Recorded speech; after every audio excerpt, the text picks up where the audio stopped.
Ako ang inyong Lolo Pael. At ako naman si Kabanong. At ito ang aming kwento.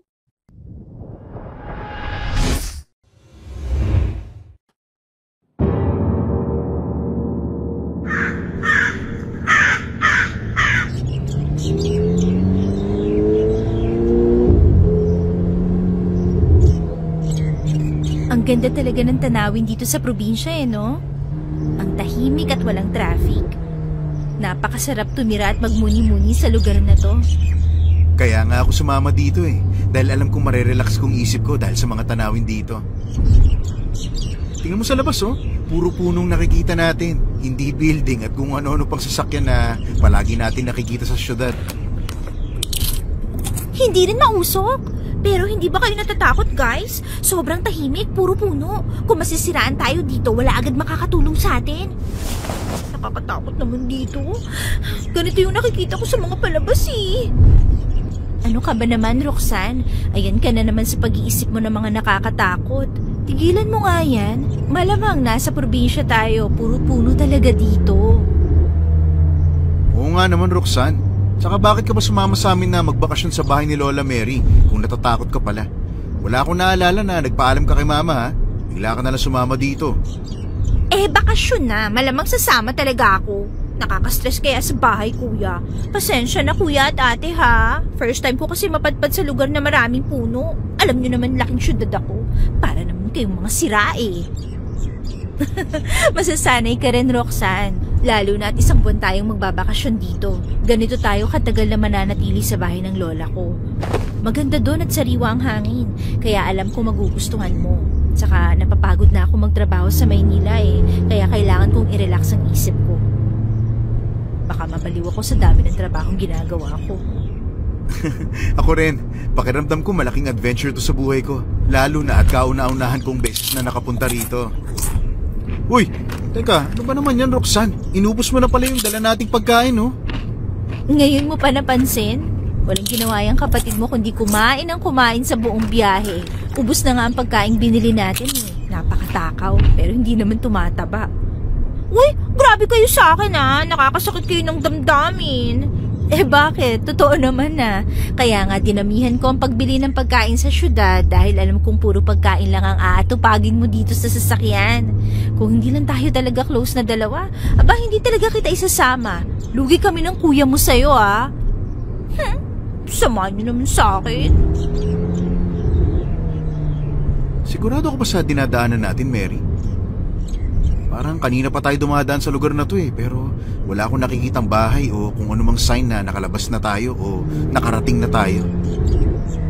Parang mas lalo tayong napupunta sa gitna ng kagubatan Tama naman 5 taon lang nawala ako dito, kaya tanda ko talaga na dito kami dumadaan ni Lola, kaya imposibleng mabago agad ang daan. Pero kanina pa tayo nandito. Pakiramdam ko hindi itong daan Maraming palikong daan ang nadaanan natin kanina. Kaya baka namali tayo ng napasukan. Teka, saglit Oo nga. Hindi na itong daan Bumalik tayo, Troy. Mali ang napasukan natin. Hindi na ito ang papunta sa amin Sinasabi ko na nga ba.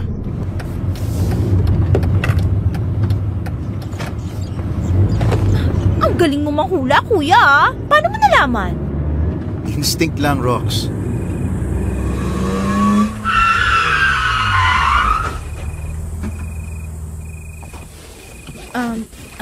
Teka. Ano nangyayari? Bakit tumigil ang sasakyan natin? May problema ba, Troy? Anak ng putik, nasiraan yata tayo Ano? Teka, anong gagawin natin? Ay, Diyos ko naman, wala tayong mapaghihinga ng tulong dito. Maghagabi na. Ito na nga sinasabi ko What if may mga aswang dito? Ate Mary, ayoko pang maging hapunan ng mga ugly creatures.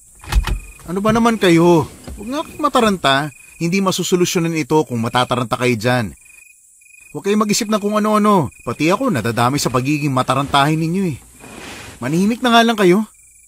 Napaka-OA mo talaga, kuya. Bawal na ba talaga magdrama dito? Wala naman nakalagay Kailangan pa bang may nakalagay dito para manahimik ka? Dalawa na nga lang kayo magkapatid, nag-aaway pa talaga kayo. Para kayong aso't pusa. Troy, dala mo naman ang mga gamit mo sa sasakyan, di ba?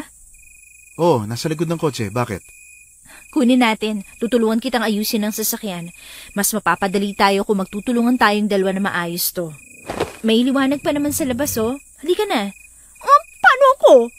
Bakit? May alam ka ba kung paano maayos ang sasakyan, ha? Wala. Di dito ka na lang. Uutusan ka namin paggalawin ng manibela mamaya. Natatakot ako mag-isa dito, eh. Gusto mo palit tayo? Doon ka sa labas. Dito kami ni Mary sa loob. Gusto mo? Joke lang, kuya. Labas na kayo. Sige na. Sigaw lang kayo kung may kailangan kayo, ha? Ay, naku, ewan ko sa inyong dalawa. Magkapatid nga kayo.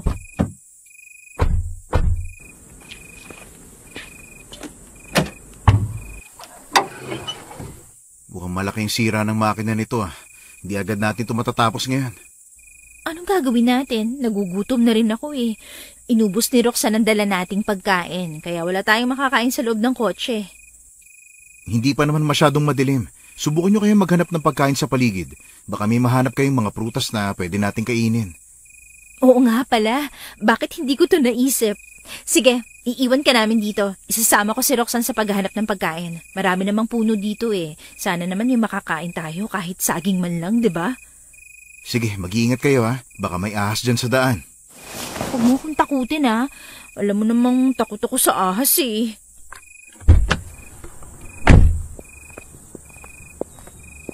Saan tayo pupunta, ate? Malamang maghahanap tayo ng pagkain sa gubat. Kung hindi ka lang kumain sa biyahe kanina, di sana hindi tayo naghahanap ng pagkain dito sa gubat.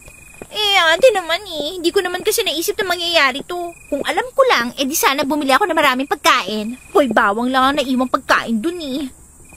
Ako rin. Ay, naku. Nagbakasyon nga tayo para mawala ang stress ko. Pero sa biyahe pa lang, nauubos na ang pasensya ko. Hindi ba tayo pagagalitan na may-ari ng mga tanim dito, ate? Kung kukuha lang tayo ng mga bunga ng hindi nagpapaalam? Baka arestuhin agad tayo, eh. Naghahanap nga lang tayo ng makakain, nakulong pa, di ba? Masyadong tahimik ang paligid at wala akong nakikitang may bahay dito, kaya baka walang may-ari nito. Pwede ba yun, ate? May tanim pero walang may-ari? Oo, may mga ligaw talaga ng mga pananim. Dahil sa tagal ng panahon, dumadami sila. Wow, alam na alam mo talaga, ate. Siyempre, ako pa. Pero kanina pa tayo naglalakad, ate. Kahit isa wala tayong mahanap na pagkain. Nananakit na ang mga paa ko, eh. Maraming puno ng saging pero wala namang mga bunga. Ang iba, hindi pa pwedeng kainin. Mag-iingat ka, ha? Baka may mga butas ang lupa. Napakamalas natin. Bumalik na kaya tayo, ate. Lumalayo na tayo sa kotse, eh. Baka mawala pa tayo. Gutom na ako. Nagugutom na rin ako. Bakit kasi walang mga pagkain dito, eh. Ang laki-laki ng gubat na to pero kahit isa wala tayong maaaring makain. Ano ba naman yan? Parang pinaglalaroan ata tayo ng tadhana. Tara na nga. Baka hinahanap na tayo ng kuya mo. Oh, bakit ganyan ang mga mukha nyo? Ay, wala kaming pagkaing nakita. Mamatay ata tayo sa gutom nito. Hindi ka mamamatay kung hindi ka makakakain ngayon, Roxanne. Ay, masyado tayong malas ngayon, ah. Dahil hindi pa rin umaandar yung sasakyan, eh, hanggang ngayon. Hayaan mo muna yan. Magpahinga muna tayo. Bukas na natin yan problemahin. Magagabi na, hindi na natin maaanindig ang mga sira dyan. Ikaw na rin ang nagsabi, hindi tayo mamamatay kung hindi tayo makakakain ngayong gabi. Para naman hindi tayo sanay nung nag-aaral pa tayo. Oo nga, eh. Bumagsak man ang katawan, wag lang ang subject. Mabuti na lang talaga at hindi kayo nasiraan ng bait o nag-aaral pa kayo, eh, no? Di naman. Muntik lang.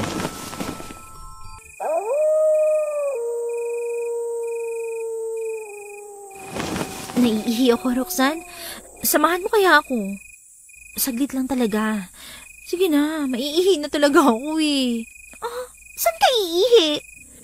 Alangan namang dito, malamang dun sa likod ng puno ng saging. Halika na. Ate naman, nakakatakot sa labas. Ang dilim-dilim kaya. Uy, Kuya Troy, samahan mo kami sa labas. Talikod ka lang, tumayo ka sa amin. Natatakot talaga ako eh. Ay, ano ba naman yan? Ikaw talaga, samahan mo na kami, Troy. Basta lumayo ka lang sa amin, ha? Nang dadamay pa talaga kayo ng tao. Hindi na kayo para makabalik na tayo kagad sa loob. Ang lamig-lamig sa labas eh. At marami pang insekto. Diyos ko naman, oh. Ang dami niyong arte.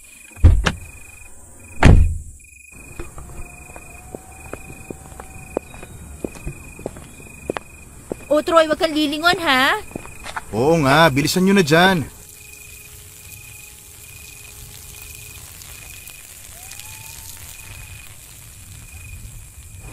Tapos na ako. Ate! Ano yan? Kalahating katawan ba yan ng tao? Huwag kang manakot! Troy! May kalahating katawan dito! Ate! Ate, natatakot ako! Huwag mo akong iwan dito! Ano ba kung saan? Huwag mo akong hilahin? Nasisirang damit ko! Anong nangyayari, anak ng tokwa? Gumagalaw pa ang bitukan niya. Nakakadiri. Umalis na tayo dito, Troy. Baka bumalik pa ang kalahating katawan ng manananggal at atakihin pa tayo. Ayoko maging hapunan ng mga aswang ngayong gabi. Saan tayo pupunta? Uy, teka lang! Dahan-dahan naman kayo sa pagtakbo! Ate, may lumilipad naman akong ibon sa ibabaw natin. Huwag kang nililingon, Roxanne. Huwag mong tingnan ang mukha ng manananggal. Tumakbo ka lang. Manananggal! Aswang! May sumusunod sa atin na aswang! Ate, natatakot ako! Alam ko, pero kailangan mong tumakbo na mabilis kung ayaw mong maging hapunan niya tayo ngayong gabi. Hindi siya titigil hanggat hindi na tayo nauhuli. Bad trip! Hindi pa rin niya tayo nilulubayan. Pumasok tayo sa may mga puno ng saging para hindi agad siya makalapit sa atin. Bilisan mo, Troy! Ito na! Nasaan na tayo, ate?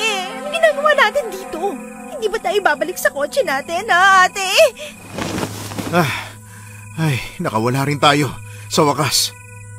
Hindi ko rin alam kung nasa na tayo at hindi na muna tayo babalik sa kotse natin. Nararamdaman kong kakaibang lakas ng hangin doon. Malamang naaamoy niya ang kotse natin at pupunta siya doon para atakihin ulit tayo. Anong klaseng lugar to?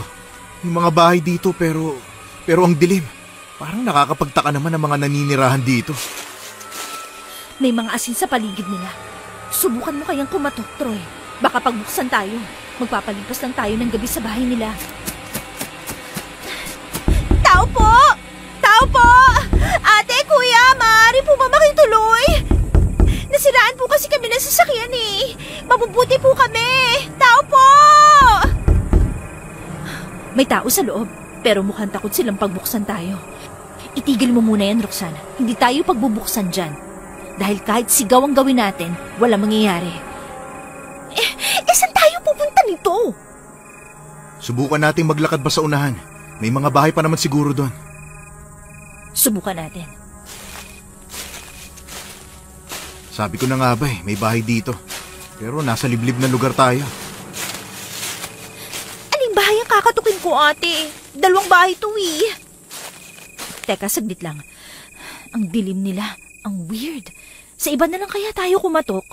Parang hindi ko gusto ang hangin sa paligid dito eh. Kinakabahan ako. Ano ka ba naman, ate? Bakit pa tayo maghahanap sa iba kung pwede naman dito, di ba? Judgmental ka lang talaga ng bahay. Tama si Roxanne. Baka makasalubong pa natin yung manananggal sa daan kapag naglakad pa tayo papalayo. Maaari niya tayong maamoy muli. Baka mapahamak pa ang isa sa atin. Sige na nga. Pero dapat hindi tayo magpakampante dito ha. Hindi dapat tayo magtiwala masyado sa kanila. Nakita niyo naman ang nakasagupa natin kanina. Hindi normal ang ibang naninirahan sa paligid na to. Alam namin, ate. Saka baka may pagkain sila dito. Gutom na ako eh. Tao po! Tao po! Ako nga pala si Roxanne. May mga kasama ako. Galing kami sa syudad at nasiraan kami. Mukhang ito na nga. May taong lumalabas. Anong sa atin, mga ineng? Magandang gabi po. Maaari po ba kaming makituloy sa inyo? Nasiraan po kami sa daan eh. Aba, oo naman. Maraming kagaya nyo na ang napapadaan dito. Kagaya nyo, nasiraan din sila. Halika, pasok kayo. Ay, maraming salamat po. Halina kayo guys, pumasok na tayo. Ayos lang kaya sa kanya na pumasok tayo ng ganun-ganun lang? Hindi nila tayo kilala. Bakit ang bilis niyang magtiwala? At hindi rin siya nagtanong ng kung ano-ano. Ano sa tingin mo, Troy? Papasok pa ba tayo? Kinakabahan ako eh. Parang hindi ko kayang tumuloy sa loob. Hindi ko gusto ang malakas na tibok ng puso ko. Nasa loob na si Roxanne. Hindi ko pwedeng pabayaan ang kapatid ko. At saka baka mapahamak pa tayo sa labas. Baka masyado lang tayong nag-iisip ng kung ano-ano dahil sa nakita natin. Halika na, pumasok na tayo. Hindi natin malalaman kung anong meron sa loob kung hindi tayo papasok, di ba? Ate, kuya, may saging dito oh. Alam kong gutom na kayo. Pumasok na kayo dito sa loob. Hindi ba kayo nilalamig, ha? Pasensya na kayo. Wala kaming naihandang pagkain eh. Hindi naman kasi namin inaasahan na pupunta kayo dito. Eh di sana nakapaghanda ako. Ayos lang po yun. Maraming salamat po sa pagpapatuloy, ah. Sitahin mo yung kapatid mo, Troy, ha? Alam ko. Roxanne, masyado ka naman yatang maraming kinakain. May bala ka bang ubusin lahat yan? Isa pa lang ang nakakain namin ng ate mo, oh. Sorry, kuya. Nagugutom na talaga ako, eh. Sino po pala mga kasama nyo dito? Asawa kong si Berto. Nasaan po siya? Umalis siya. Siguro bukas pa yun uuwi. Alam kong pagod na kayo. Magpahinga na muna kayo dun sa kwarto pagkatapos nyong kumain, ha? Nauuhaw po kasi ako. Maaari po bang makiinom ng tubig? Oo naman. Ako na ang kukuha para sa'yo.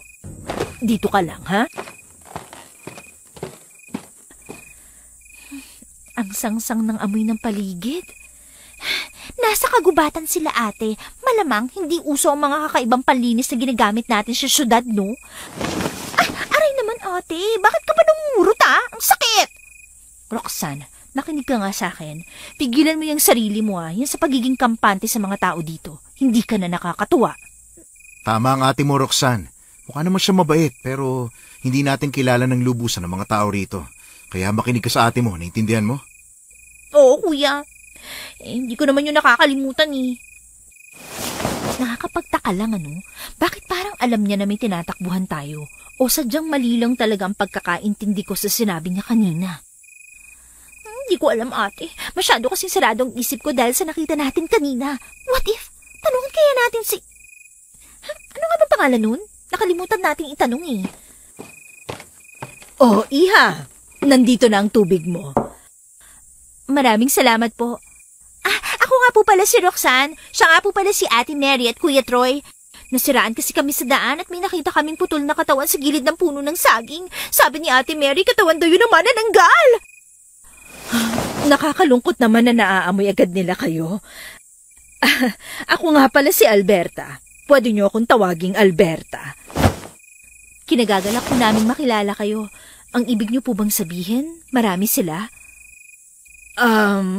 Oo. Marami talagang mga aswang dito. Kaya gabi pa lang, dapat wala nang gumagala dahil naaamoy agad nila kayo. Mabuti nga at ligtas kayo nakarating dito eh. Hindi kasi kami pinagbuksan ng pinto dun sa kabilang bahay. Akala siguro nila masamang tao kami. Konti lang kasi ang mga may bahay dito at walang nakakaalam kung sino ang gumagambala sa lugar na to gabi-gabi. Naiintindihan naman po namin kung bakit ayaw nila kaming patuluyin. Kaya maraming salamat po sa pagpapatuloy sa amin. Aba, walang problema sa akin. Natutuwa nga ako na dito kayo pumunta. Hindi ako mahihirapan. Ano pong ibig niyong sabihin? Ang ibig kong sabihin, yung matulog ngayong gabi. Takot din kasi ako mag-isa dito. Oo nga po pala. Umalis kasi yung asawa niyo. O siya, magpahinga na kayo. Dito kayo matutulog sa kwartong ito. Pasensya ka na kung medyo magulo at maliit. Ayos lang po. Kami na nga po itong nakakaabala sa inyo eh. Magrereklamo pa po ba kami? O siya, iiwan ko na kayo para makapagpahinga na kayo. Maraming salamat po. Sakitaan niyo ako, ate, ha? Natatakot ako sa gilid matulog eh. Matulog na tayo. Good night, guys. Good night, ate. Habang mahimbing na natutulog si Mary, nagising siya sa kakaibang ingay sa labas. Pakiramdam niya ay may malaking ibon na lumilipad. At alam niyang hindi normal yun, dahil alam niyang walang ganong klaseng ibon.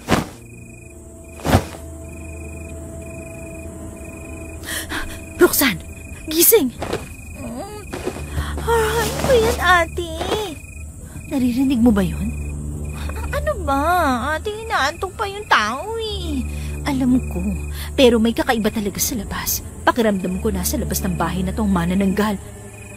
Ay, alam mo ate, nag-overthink ka lang eh. Kung ako sa'yo, matulog ka na lang ulit. Pagod lang yan. Lalabasin ko siya. Lalabas ako ng kwarto. Titingnan ko lang saglit. Hindi talaga ako makakampante hanggat hindi ako siguradong ligtas tayo. Ano? Nahihibang ka na ba? Gusto mo talaga mapahamak, ha? Hindi. Dito ka lang. Sa ayaw at sa gusto mo, matutulog ka. Hindi ka superhero, ate, ha? Kaya tumigil ka dyan. Paano kapag inatake tayo dito sa loob? Ate, nasa loob naman tayo ng bahay. Kaya kung totoo man yung sinasabi mo, hindi yan makakapasok dito. Safe tayo sa loob ng bahay, no? Hindi tayo sigurado dyan, Roxanne. Ay, matulog ka na, ate. Alam ko, nag-aalala ka sa kaligtasan natin. Pero kailangan mo rin pagpahingang isip mo. Baka magkasakit ka niyan. Sige ka. Siguro nga. Matulog ka na nga lang ulit. Matutulog na rin ako. Dahil alam ni Mary na wala siyang magagawa, natulog na lang ulit siya. Kinabukasan, sinabi agad ni Mary sa mga kasamahan ang lahat ng hinala niya habang nasa hapagkainan. Mabuti na lang at hindi sumabay sa pagkain si Aling Alberta at ang asawa nito nakakauwi lang dahil tapos na raw silang kumain. Kaya malaya si Mary na kausapin ang mga kasama. Sinasabi ko na nga ba, Troy? May something talaga sa bahay na to. Hindi ako maayos na nakatulog kagabi dahil sa tunog na yun. Parang sa bahay na to mismo siya pumasok. Ate, baka hangin lang talaga yun. Alam mo namang maraming puno dito, di ba? Kaya malakas ang hangin. Alam mo, Roxanne, kahit kailan, utu-utu ka talaga. Ouch, ate ha. Sakit mo namang magsalita. Kino-comfort na nga lang kita para hindi ka mag-overthink. Tapos sasabihan mo pa ako ng ganyan. Grabe na talaga kayo sa akin. Hindi kasi nakakatulong. At ito pa, walang lasa ang pagkain na iniwan niya para sa atin. Tikman nyo, hindi ba nakakapagtaka to? Sigurado ka, ate? Hindi ko pa natitikman ang mga pagkaing luto nila. Takam na takam pa naman akong kumain. Posible ba na tao yan, te? Ayoko maging cannibal. Hindi ko kaya kumain ng laman loob ng tao, ah. Hindi yun ang ibig kong sabihin, Roxanne. Totoong karne ng hayop naman to. Kaso yung pagkain, walang halong asin at bawang. Walang kalasa-lasa. Tikman mo. Oo nga. Nakakadiri. Nakakawalang ganang kumain. Prutas na lang ang kakainin ko. Baka mamaya karne pa talaga ng tao yan. Huwag na nga kayong magtalo. Aalis din naman tayo ngayon. Hindi tayo magtatagal dito. Kailangan natin balikan ng kotse natin para maiayos ulit yun. Uuwi na tayo. Hindi tayo ligtas sa lugar na to. Hindi talaga, kuya. Mabuti pa nga. Hindi ako matatahimik hanggat narito pa tayo. Kung ganun, bilisan nyo ng pagkain dyan. Kakausapin pa natin ang mag-asawa dito at magpapaalam na aalis na tayo. Magiging bastos kung aalis kagad tayo nang walang paalam. Wala na akong ganang kumain. Busog na rin ako sa kinain kong saging kanina eh. Ako na lang magpapaalam kay Aling Alberta para makaalis na agad tayo. Samahan na kita, ate. Baka mamaya mawala ka pa eh. Ikaw ang bahala. Nasa loob lang naman sila ng kusina nag-uusap eh.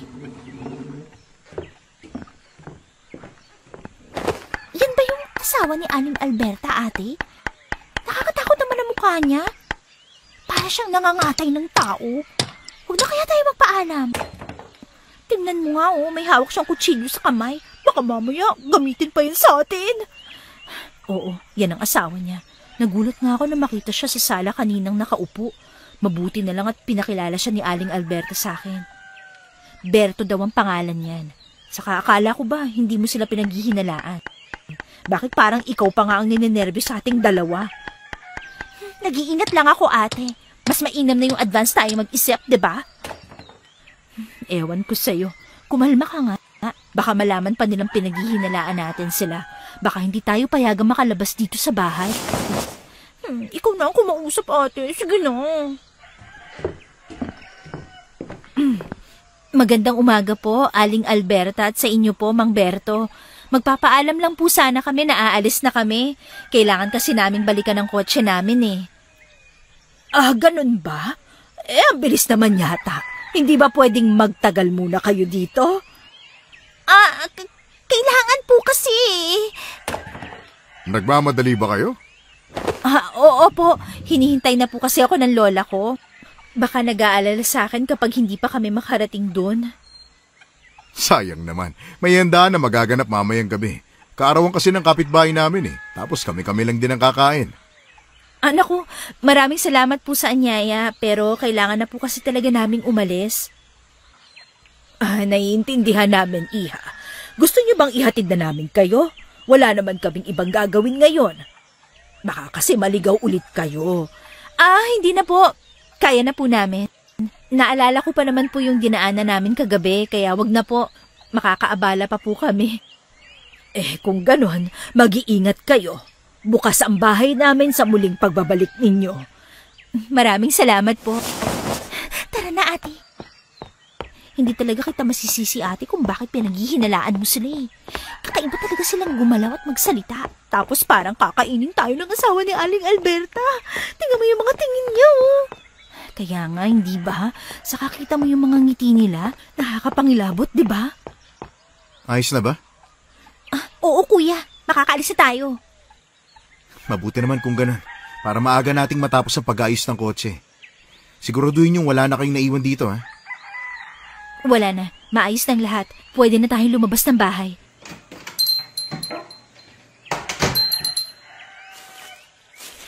Hindi lang pala sila Aling Alberta ang may weird na personality, ate.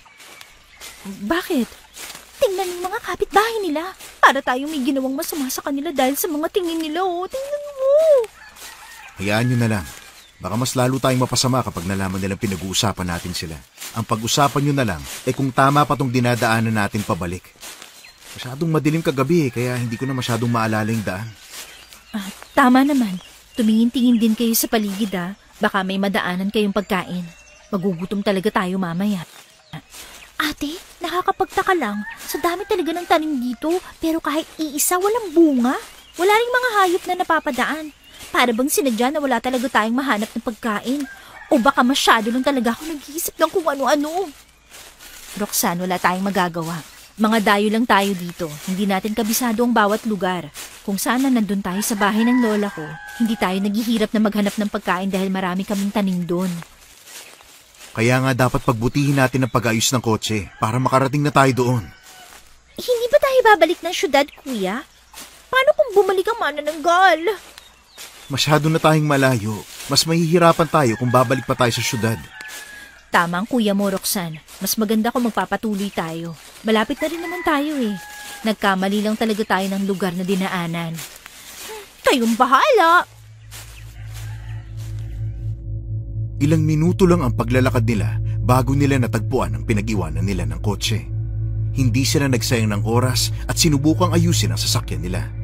Dahil marami pa silang kailangang ayusin, nakaramdam na agad ng pagkagutom at uhaw sina Mary. Dumagdag pa ang init ng sikat ng araw. May tubig pa ba, Roxanne? Pahingi nga ako. Gutom na naman ako eh. Gusto ko na namang kumain kaso wala talagang pagkain. Tirik na tirik pa naman yung araw, oh. Gusto mo bumalik tayo sa bahay ni Aling Alberta? Ikaw na lang, Roxanne. Kita mo naman ang kakaibang ngiti nila sa atin. Tapos gusto mo pa talagang bumalik doon? Mas ayos pa sa akin na hindi ako makakain kesa ako ang kainin nila. What if hindi talaga sila aswang, ate?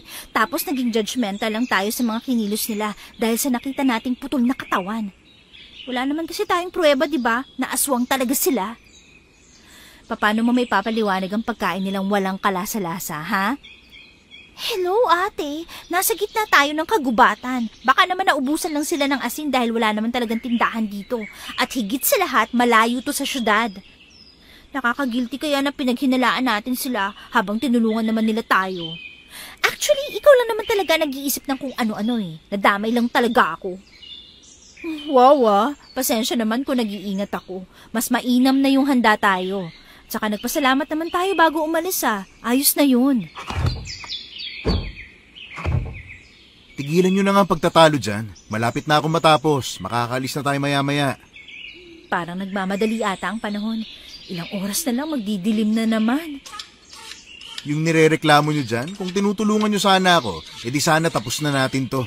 Kanina pa sana tayo nakaalis.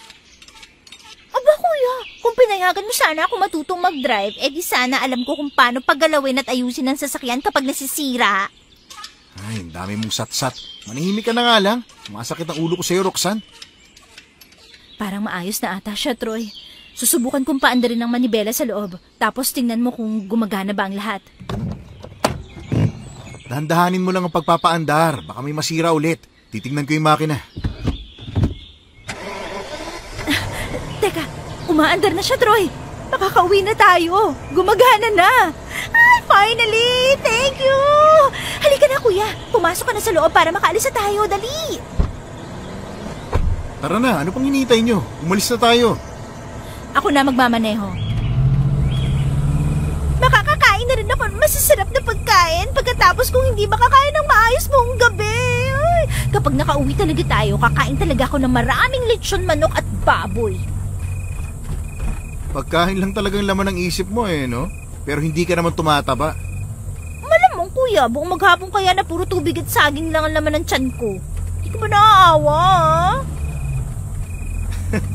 Bakit ako maawa sa'yo kung pareho lang naman tayo walang pagkain? Ay, ewan ko sa inyong dalawa. Anong oras na kaya? Tumidilim na naman ang paligid.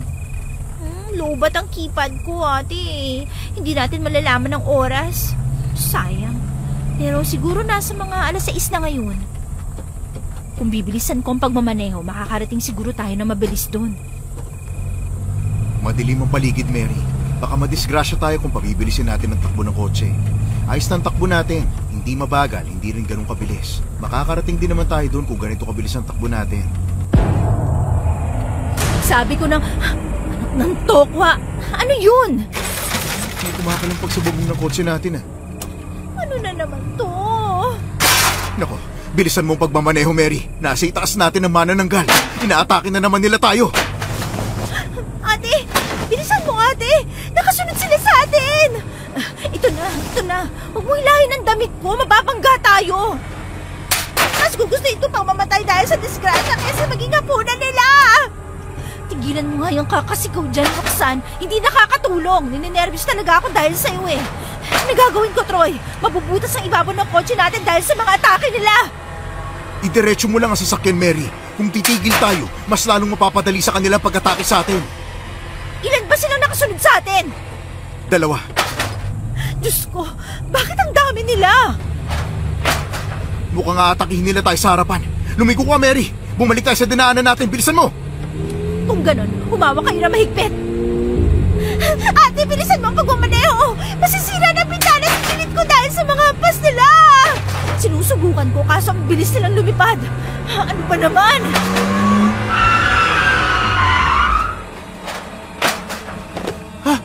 Anong nangyayari? Bakit tayo huminto, ate? Tumigil na naman sa pagana ang makina. Mukhang may sira na naman ang sasakyan. Ano? Anong gagawin natin ngayon? Troy, nasa na mga tools na ginamit natin kanina sa pag-ayos ng mga makina, ha? Nasa gilid ng upuan ko. Bakit? Kunin mo. Lalabas tayo. Ate, masyadong delikado sa labas. 4 sila. 3 lang tayo. Hindi nila tayo lulubayan, Roxanne, kung hindi natin sila lalabanan. Wala ako ibang maisip na ibang paraan para mapaalis sila.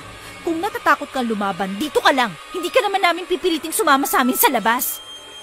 Tama ang ate mo, Roxanne. Ito na, Mary. Kaya mo bang lumaban, Mary?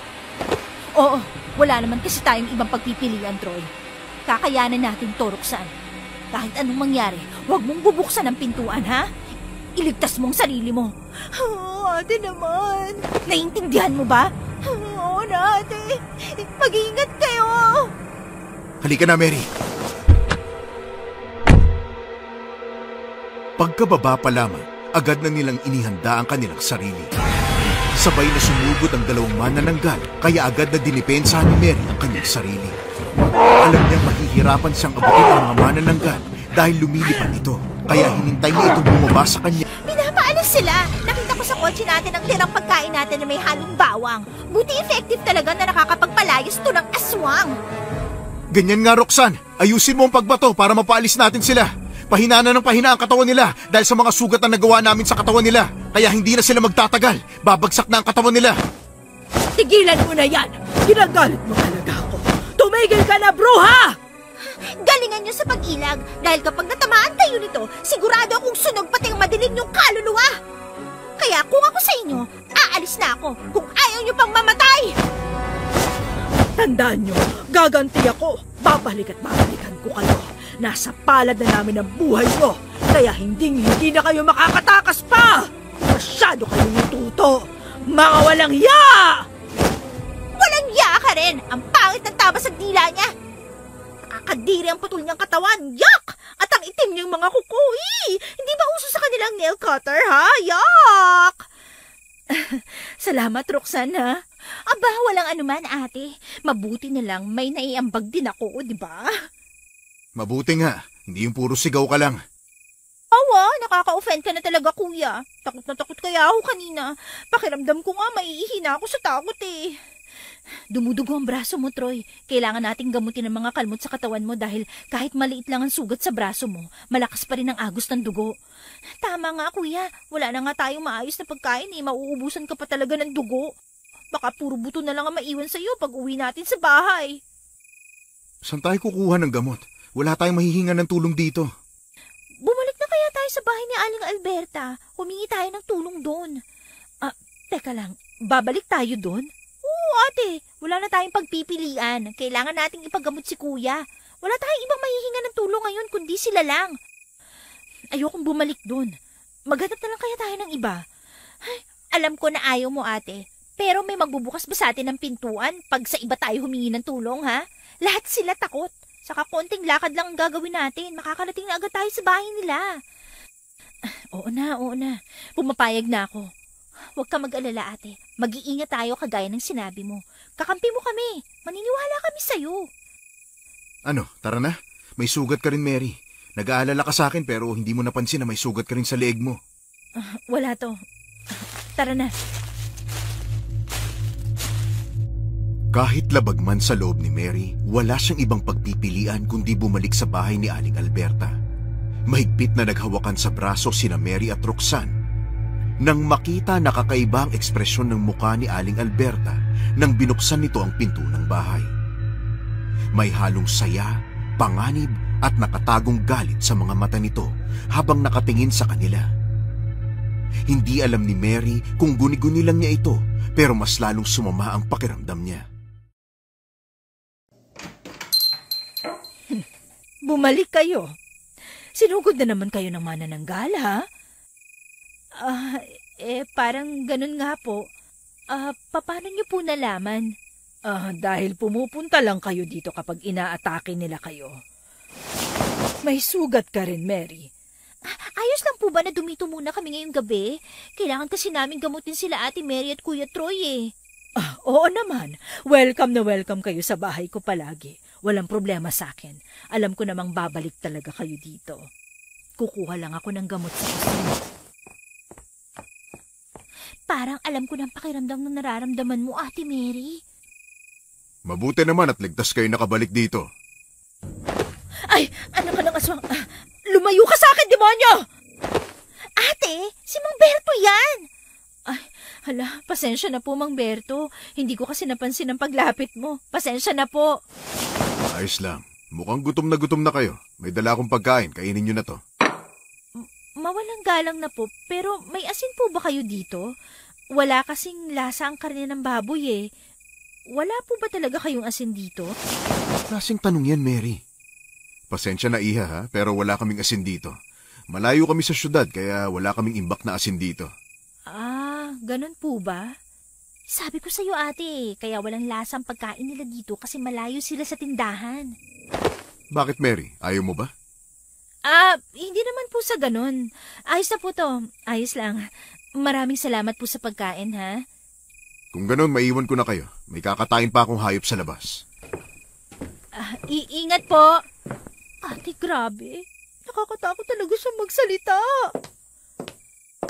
Mabuti naman at hinandaan kayo ng pagkain ng asawa ko. O siya, sige, magpakabusog kayo. Susundan ko lang ang asawa ko. Pagkatapos niyong kumain, umakyat na agad kayo sa kwarto niyo, ha? Paano mabubusog kung walang lasa? Aray! Ito na naman. Sige na, tatahimik na. Pigilan mo yung bunganga mo, ha, Roxanne? May problema ba, mga iha? Wala po. Maraming salamat po. Aakit na po kami maya-maya. Tatapusin lang namin ang pagkain. Salamat po sa pagkain. Sobra-sobra na po ang naitulong niyo sa amin. Walang anuman. Maiwan ko na kayo. Hindi ko na kayang kumain. Ayos na yung konting nakain natin. Ako rin. Matulog na kaya tayo. Pagod na ang katawan natin eh. Troy, mauna ka nang umakyat sa taas. Ililigpit lang muna namin ni Roxanne ang pinagkainan natin. Nakakahiya naman kung si Aling Alberta pang paghuhugasin natin. Kayong bahala. Bilisan nyo lang dyan. Susunod kami agad ni Roxanne. Medyo luma na pala tong bahay ni na Aling Alberta. Medyo nag-iba na ang kulay ng mga kahoy. At kakaiba na rin ang amoy. Oo nga, marami silang patalim. Malamang matagal na sila dito. Kung matagal na nga sila dito, ate, at alam nilang may manananggal na umaaligid dito, bakit hindi pa sila umaalis? Hindi sila natatakot? Roxanne, hindi ko alam. Kasi iyan din ang pinagtataka ko eh. Gusto kong isipin na nagkamali lang ako ng akala sa kanila na aswang sila dahil palagi silang nandyan sa atin kapag kailangan natin ng tulong. Agree din ako sa'yo, ate. Ay, naku. Sa tingin mo, paano natin matatalo ang mga manananggal na yun kung walang mga pananggalang lugar na to? Yan ang tanong na mahirap sagutin, Roxanne. Naniniwala na lang ako sa himala na sana makaalis tayo ng ligtas at buo sa lugar na to. Magsisipag na talaga ako sa pag-aaral kapag nakaalis tayo dito. Parang karma na sa akin na nangyayari sa atin eh. Ewan ko sa'yo, Roxanne. Huwag kasi puro novel ang gawin mo. Magsipag ka rin sa pag-aaral. Para rin naman yan sa kinabukasan mo eh. Promise, last na talaga to, ate. Ano yun? Parang may kumalampag sa gilid ng bahay. Rinig mo yun, ate? Parang may nahulog. Baka bunga ng nyug lang yun. O baka sila Aling Alberta lang yan. Nasa labas sila, hindi ba? Baka may ginagawa sila. Ate, umakit na kaya tayo? Natatakot na ako eh. Tapos na rin naman tayo eh. Sige na. Sige na nga. Pero saglit lang. Anong ginagawa mo? Bakit kumukuha ka ng kutsilyo dyan? Pangdepensa. Mas mainam na yung may hawak tayong patalim. Baka biglang may pumasok sa bahay na to tapos wala tayong gamit na panlaban sa kanila. Gusto mong kumuha? Hindi na. Baka mapansin ni Aling Alberta na nawawala mga kutsilyo niya. At palayasin tayo ng 10 oras ng gabi dahil mapagkakamalan tayong magnanakaw. Napaka-OA mong mag-isip. Hindi nila yan mapapansin, no? Sige na, akit na. Kahit payapa ang paligid, hindi talaga makatulog ng maayos si Mary. Kaya kinabukasan, maaga siyang bumangon. Lumabas siya sa kwarto nila at pumunta sa kusina para uminom ng tubig. Nang matapos na siya, agad siyang lumabas ng kusina at sakto namang nakasalubong na si Roxanne, nakabababa lang. Ang aga mo naman atang nagising, ate. Hindi ako nakatulog ng maayos eh. Oh, saan ka pupunta? Magpapahangin lang sa labas. Gising na bang kuya mo? Oo, nasa loob pa rin ng kwarto nagpapahinga. Ang lamig talaga ng simoy ng hangin kapag napapalibutan ng maraming puno, no? Masyadong tahimik at payapa ang paligid. Kung hindi lang talaga nakakatakot dito, siguro dito ko na gustong tumira. Ako rin. Teka, si Aling Alberta ba yun? Ang aga naman yata niya nakikipagchismisan sa kapitbahay niya. Parang may seryoso silang pinag-uusapan, ate. Teka, sugat ba yung nakikita ko sa braso ni Aling Alberta? Oo nga, no? Hindi ko yan napansin kagabi. May sugat rin sa braso ang kasama niya. Ano nangyari sa kanila? Oh my gosh, ate! Ano ba nangyayari sa'yo? Tama, naalala ko na. Hindi ba nasugatan yun ni Kuya Troy ang kalaban yung manananggal kagabi? At naalala ko, napatamaan ko ng pagkain na may bawang ang isa sa kanila, hindi ba? Kaya sigurado ako mag-iiwan yun ng marka ng sugat sa katawan nila. Sa mismong kamay nila to tumama At sa mismong kamay din nagkasugat si Aling Alberta at ang kausap niya. Ang ibig mong sabihin, tama ang hinala ko sa kanila ng mga aswang sila? Parang ganun na nga. Naku, anong gagawin natin, ate? Nakikitira tayo sa bahay ng tunay na kalaban natin. Parang tayo mismo ang nagpapakain ng laman loob natin sa kanila. Ay, ano ka ba? Tigilan mo nga yung pagiging matarantahin mo. Nakatingin silang dalawa sa atin.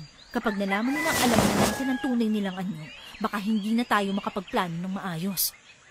Sino hindi matataranta at maiiyak kung kakaiba silang tumingin sa atin? Para tayo masasarap na pagkain sa paningin nila, ate. Yan, palapit na sila sa atin. Matatamaan ka talaga sa akin kung hindi ka kakalma dyan. Gising na pala kayong dalawa. Ano pinag-uusapan niyo? May problema ba? Magandang umaga po. Wala naman po. Nag-uusap lang kami ni Roxanne ng kung ano-anong bagay. Hindi ba, Roxanne? Oo. Ganun ba? Kamusta na pala ang kasama niyong lalaki? Ayos na ba siya? Opo. Nasa itaas po siya. Nagpapahinga. May kailangan po ba kayo? Wala naman. Baka naman pwedeng dumito muna kayo hanggang bukas. Total, 2 araw na kayong pabalik-balik dito. Bakit po? Ano pong meron? Baka mapahamak na naman kasi ulit kayo. Inaalala ko lang kayo, lalo na at hindi patuloy ang gumagaling ang sugat nyo ni Troy. Tsaka may salo-salong magaganap mamayang gabi, kasama ang kapitbahay namin. Iyan po ba yung pinag-usapan nyo kanina? Oo, payag ba kayo? Pag-uusapan muna naming 3 to, Aling Alberta. Sige, sayang naman kasi kung wala kayo. 4 lang kaming magsasalo-salo eh. Sinong pagsasalo-saluhan? Kami? Ano yon, Iha? May sinasabi ka ba? Wala po. Ang ibig niya pong sabihin, ano pong pagsasaluhan natin mamaya? Nakakahiya naman po kasing wala kaming dalang pagkain. Ay, kayo lang sapat na. Iiwan ko na muna kayo dito sa bahay. Aalis muna kami. Siguraduhin niyo mag-iingat kayo sa bahay na ito, ha? Sige po, mag-iingat din po kayo. Huwag na sana kayong bumalik. Ano, Iha? Yung manananggal po. Huwag na sanang bumalik. Ingat po kayo, Nang makaalis na si Aling Alberta, umakyat agad ng kwarto si Mary at Roxanne at kinausap nila si Troy sa nakumpirma nilang impormasyon. Parehas na hindi maayos ang mukha ng dalawa nang makapasok sila sa loob ng kwarto, kaya nag-alala si Troy sa kanila. Anong nangyayari sa inyong dalawa? Para kayo nakakita ng aswang Hindi lang namin nakita, kuya. Nakausap pa namin. Hindi, mali. Natin pala mismo. Ano bang pinagsasasabi nyo? Ang pamilyang tumutulong sa atin at ang kapitbahay nila. Sila mismo ang manananggal na nakalaban natin kagabi. Sigurado ako, yung manananggal na humabol sa atin nung unang gabi pa lang natin, asawa ni Aling Alberta. Si Mang Berto? Oo. Teka, saan nyo nakuha ang impormasyon na yan? Sigurado ba kayo? Siguradong sigurado na kami, Troy. Nakuha nila ang mga marka ng sugat na ginawa natin sa kanila kagabi. Kaya hindi na kami maaaring magkamali dito. Anak ng tokwa. Nasa paligid lang pala natin ang tunay na kalaban. Sabi ko naman kasi sa'yo may kakaiba talaga sa bahay na to. Anong gagawin natin ngayon? Aalis ba tayo ngayon, Saktong umalis sila Aling Alberta. Mahaba ang oras natin na makapaglakad papalayo dito. Saan sila pumunta? Hindi namin alam. Basta nagpaalam lang sila sa amin kanina. Kung aalis tayo ngayon, mahuhuli at mahuhuli pa rin nila tayo. Kailangan pa nating ayusin ang sasakyan. Mas magiging delikado tayo kung lalayo agad tayo sa kanila. Dahil napapansin ko sa tuwing umaalis o napapalayo tayo sa kanila, doon sila umaatake sa atin. Parang iniingatan din nila ang sarili nila na hindi natin malaman ang sikretong tinatago nila. Anong plano mo, Mary? Dumito muna tayo. May handaan na binanggit kanina si Aling Alberta na magaganap mamayang gabi. Alam niya nagpaplano tayong aalis na naman, kagaya ng palagi nating ginagawa. Kaya baka magkatotoo na tayo ang maging handa nila kapag umalis agad tayo. Ang ibig mong sabihin, kailangan nating bantayan ang mga galaw nila para hindi sila makapag-anyong aswang, ha? Parang ganun na nga. Wala na tayong ibang maisip na paraan, lalo na at wala makakatulong sa atin kundi ang mga sarili natin. Hindi tayo matutulog mamayang gabi. Kailangan nating pag-aralan ng mga galaw nila. May itatanong din ako sa mag-asawa mamaya. Sana kumagat sila sa plano ko. Ate Mary, ano binabalak mo? Malalaman mo mamaya. Basta ayusin niyo ang mga galaw niyo. Dapat hindi nila alam na pinaghihinalaan natin sila. Naintindihan ko. Susubukan ko, okay? Kahit natatakot ako sa itsura ng mukha ni Mang Berto. Kakayanin natin to, guys. Tiwala lang. Makakasurvive din tayo. Basta magtulungan tayo. Wala maiiwang mag-isa sa atin. Sabay-sabay tayong aalis dito. Yeah, fighting! Kahit tinatamad at pagod na akong lumaban. Literal na adventure talaga to, ah. Nakakatakot umulit. Hindi na talaga tayo uulit. Kinagabihan, kagaya ng napagplanuhan nila, nakisalo sila sa mga aswang. Maraming prutas at karne ang nakahanda sa mesa. Pero kagaya ng dati, wala pa ring lasa ang nilagang karne.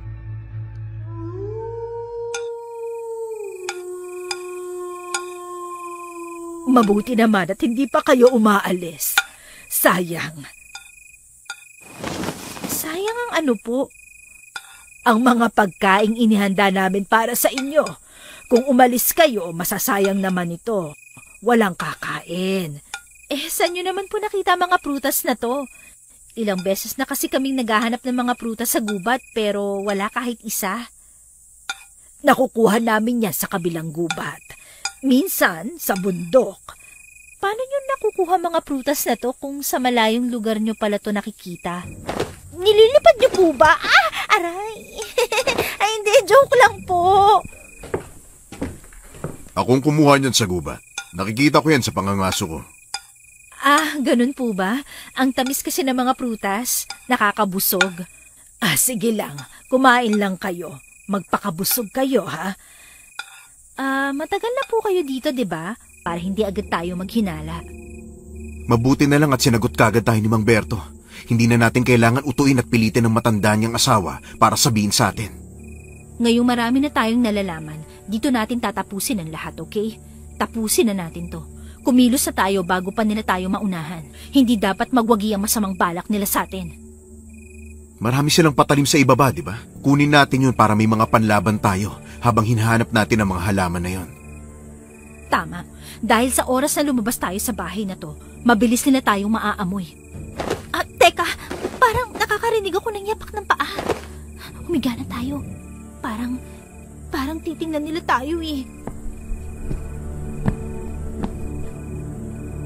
Mabilis na nagpanggap na tulog ang tatlo hanggang sa dumating ang oras na hinihintay nila. Mabilis silang bumangon sa hinihigaan at pumunta sa kusina. Sigurado ka ba ate na umalis na sila? Baka mahuli nila tayong nakikialam sa kusina nila. Oo nga, bumaba ako dito kagabi. Wala sila, kaya sigurado ako. Ang dami nilang patalim dito. Kukunin ba natin lahat to? What if lahat ng kutsilo at itak na yan ang ginagamit nila sa paghiwa ng mga laman loob ng mga tao na bibiktima nila? Nahimik ka nga dyan, Roxanne. Nakakadiri Pero huwag muna nating isipin yan. Wala na tayong choice. Sabi ko nga mananahimik na ako eh. Pumili na kayo ng madali nyo magagamit na patalim. Yung mga naiwan, itatago natin para hindi nila magamit. Okay na kami. Tara na. Ang lamig ng simoy ng hangin. Giniginawa ko. Mabuti na lang at maliwanag ang sinag ng buwan. Hindi tayo mahihirapan maglakad ngayong gabi. Lumingon-lingon kayo sa paligid nyo. Baka nandyan lang siya sa malapit. Troy, nandito nga talaga. Ano? Nasaan? Ayun, may putol na katawan. Yan yung kalahating katawan ni Aling Alberta, hindi ba? Nakalabas lahat ng bituka niya. Ate, tumakbo na tayo. Natatakot na talaga ako. Baka bumalik pa yung ulo niyan. Halika na ate, please. Halika na, Mary. Takbo na! Iiwan na lang natin ng ganun-ganun lang ang katawan ng manananggala, Anong gusto mong gawin natin? Wala pa tayong pangontra na pwede nating ilagay dyan. Oo nga, ate. At saka baka bumalik na si Aling Alberta at ang kasamahan niya. Hindi pwede. Tulungan niyo akong buhatin to. Teka lang, anong ginagawa mo? Saan mo yan dadalhin? Buo pa naman ang katawan mo, ate. Bakit mo pa bibit-bitinan pang iba bang katawan ng matanda na yan? Baka mamaya hindi yan naligo. Kakalat pa ang amoy niyan. Gaga, itatago natin ang katawan niya. Ano? Sigurado ka ba? Oo, kung pinapahirapan nila tayo, dapat pahirapan din natin siya. Hindi ako papayag na hindi tayo makaganti. Lintik lang ang walang ganti. Mauta ka talaga, ate. Kaya idol na idol kita eh. Ay, ewan ko sa inyong dalawa. Tulungan nyo na lang akong buhatin to para makaalis na tayo. May nakikita akong masukal na damo. Doon natin ilagay. Good luck na lang sa kanya. Sana makita niyo to bago magliwanag. Kasi kung hindi, goodbye sa katawan niyang masusunog.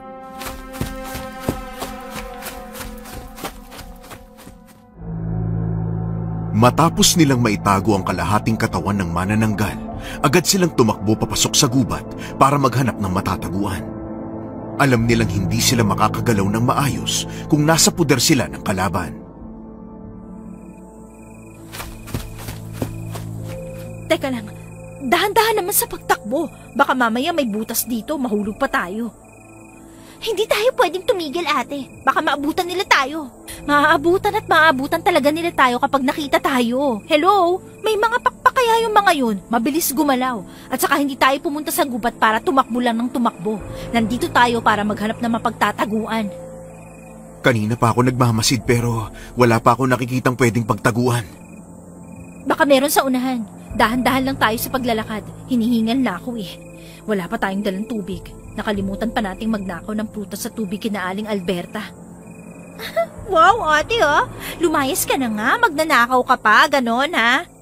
Siyempre, as if naman nahanapin pa nila yung ninakaw natin, halatang naglagay lang sila ng prutas sa gubat para akitin tayong manatili sa kanila. At tayong mga patay gutom, game na game namang manatili dahil may pagkain. Hoy, grabe ka naman makasabi ng patay gutom, Troy. Hindi ba pwedeng gutom na gutom lang tayo kaya no choice kundi pumunta sa kanila? Grabe ka ha, nakakasakit ka rin ng feelings namin. Oo nga, at saka sa aming tatlo, ikaw ang may pinakamaraming kinain na prutas, kaya ikaw lang ang natatamaan sa sinabi mo. Wow ha, pinagtutulungan nyo na ako ngayon. What if iwan ko kayo ha? What if din na ilibing kita ng buhay dito? Uy, joke lang naman. Re-reglayin ka na ba, Mary? Masyado namang mainit ang ulo mo, hindi ka na mabiro. Relax ka lang. Umiinit talaga ang ulo ko kasi wala na nga akong pera, wala pa tayong pagkain. Tapos napunta pa tayo sa ganitong sitwasyon. Ay, Diyos ko naman. Siguro ito na yung kabayaran ko sa mga pinaggagawa kong kalokohan sa buhay. Same ate. Pag nakauwi tayo, pagmumuni-munihan ko lahat ng kasalanan ko sa buhay. Magpapakabait na ako at hindi na ako magpapasaway. Sinabi mo yan, Roxanne, ha? Naaalala ko lahat ng sinabi mo. Kapag hindi mo yan tinupad, pag uwi natin, itatapon talaga kita sa basurahan. As if naman kaya mo. Teka, pwede ba? Manahimik na muna kayo? Kahit saglit lang, ha? Bakit ate? May problema ba? Para kasing may kakaibang tunog sa paligid. Parang may lumilipad na papalapit sa atin. Ha? Ibig mong sabihin? Troyo ko! Atakihin ka nila! Uy! Ang bilis naman yata nilang nakarating. Ayos ka lang? Natamaan ka ba ng mga kuko nila? Hindi. Ayos lang ako. Hindi sila nagtagumpay na dagitin ako. Ito yung dalawang kapitbahay nila Mang Berto, di ba? Oo, sila nga. Hindi na nga kagandahan sa personal, naging aswang pa. Ano bang akala nila? Ikakaganda nila ang pagiging aswang? Ay, Diyos ko, mas lalo silang pumangit. Nakakatakot ang itsura. Ang itim ng mukha't kuko, tapos magulo pa ang buhok. Akala mo di sinuklayan ng 1 taon. Nasa bingit na nga tayo ng kamatayan, Roxanne. May gana ka pang manlait. Ihanda niyo ang mga patalim niyo. Susubukan nating pabagsakin ang dalawang to. Roxanne, tulungan mo ang kuya mo. Hindi pa maayos ang braso niya. Ako nang bahala sa isa. Sige po, ate. Mahigpit na hinawakan ni Mary ang kanyang kutsilyo at mabilis siyang umikot sa likod ng isang puno upang akitin ang manananggal na bumaba at umatake. Nang bumaba ito, mabilis niya itong sinaksak sa tagiliran at sinipa sa ere bago pa siya nito mapansin. Napasigaw ang manananggal sa sakit. Bago pa ito makalipad muli, sinundan ito ni Mary ng isa pang saksak, dahilan upang mahulog ito sa lupa at mawalan ng buhay. Ganon din ang ginawa ni na Roxanne at Troy sa kalaban nila. Ate, ayos ka lang. Ayos lang ako. Kayo, nasa na ang kalaban nyo? Wala na. Nanahimik na. Kasama na si Satanas. Sa'yo ba, ate? Nasa na yung isang ugly creature? Sumama na sa kalaban nyo. Double date daw sila ni Lucifer sa impyerno. Wow! Ang galing mo, ate, ha? Nakaya mong pabagsakin mag-isa yun. Samantalang kami ni Kuya, kailangan pang pagtulungan. Apir nga, ate. Ang gagaling natin. Natalo rin namin yun, kaya magaling din kami. Huwag ka masyadong pabida, ha? Ewan ko sa'yo. Troy, ayos ka lang ba? Hindi ba kumikirot ang sugat mo? Hindi naman. May nakita akong malaking puno doon. Pwede tayong magtagot magpahinga sa mga ugat nito. Napapalibutan din yun ng malalaking damo, kaya hindi tayo kaagad makikita ron. Kuya, paano kung may malalaking ahas doon? Gaya sa mga palabas. OMG, paano kung lamunin ako ng malaking ahas, tapos hindi agad ako mamamatay? Di ilang araw ako maninirahan sa tiyan niya. Oh gosh, walang katapos ang katatakutan to. Anong gusto mo, Roxanne? Tuklawin ka ng ahas o gawing hapunan ng mga manananggal? Mas nakakatakot yung manananggal. Kukunin pa lahat ng laman loob mo. Stop it, kuya. Nakakadirin pakinggan. Sige na, pupunta na tayo. Nag-isip lang naman ako sa mga posibleng mangyari. Ipanalangin na lang natin na walang ahas doon. Wala naman kasi tayo mapagpipilian. Halina kayo. Nang marating nila ang punong sinasabi ni Troy, agad silang nagpahinga at natulog. Kailangan nilang makabawi ng lakas para sa mga plano kinabukasan. Kuya, nagugutom na naman ako. Magtatanghali na, hindi pa rin tayo kumakain. Sumasakit na yung tiyan ko eh. Magiging skeleton na talaga ako pag uwi ng bahay nito. Wala na talaga ako maayos na kain. Huwag ka sa akin magreklamo, pareho lang naman tayo eh. Subukan kaya natin maghanap ng makakain. Nagugutom na rin ako eh. Saka kailangan nating hanapin ng 3 panlaban na gagamitin natin. Halina kayo, samahan niyo ako. Hindi pwedeng mag-aksaya tayo ng oras. Oh my gosh, maglalakad na naman tayo. Walang katapusang lakaran to ah. Anong gusto mo? Maglakad o mamatay sa gutom? Siyempre kuya, ang maglakad. Nakatayo na kaya ako, di ba? Ready na ako maghanap ng pagkain. Sino bang tatanggi sa pagkain? Grasya na tatanggihan pa? Masama yun. Yun naman pala eh. Tara na. Sandali lang. Parang may nakikita akong prutas. Tama, may bayabas at rambutan dito. Ayos! May konti ring saging sa kabila at abukado. Sakto to para hindi tumunog ang tiyan natin. Nakus naman, parang sinuwerte tayo ngayon ah. Ang daming pwedeng kainin. Magkakalaman na ulit ang tiyan ko. Kahit puro prutas lang to at walang kanin, ayos na rin. Maswerte talaga tayo ngayon. Kahit papano, hindi tayo mahihilo sa gutom. May lakas tayo para lumaban sa mga aswang. Ngayon, yung mga halamang gamot at sanga ng puno naman ang hahanapin natin. Hindi na natin kailangang hanapin pa, Troy. Tumingala ka lang. Nasa ibabaw muna. Yung punong matinik na yan, katmon yan. At yung parang ugat na nakapulupot sa katawan ng puno, yan yung panyawa na sinasabi nila.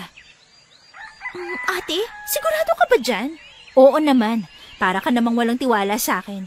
Kilala ko yung mga tanim na yan.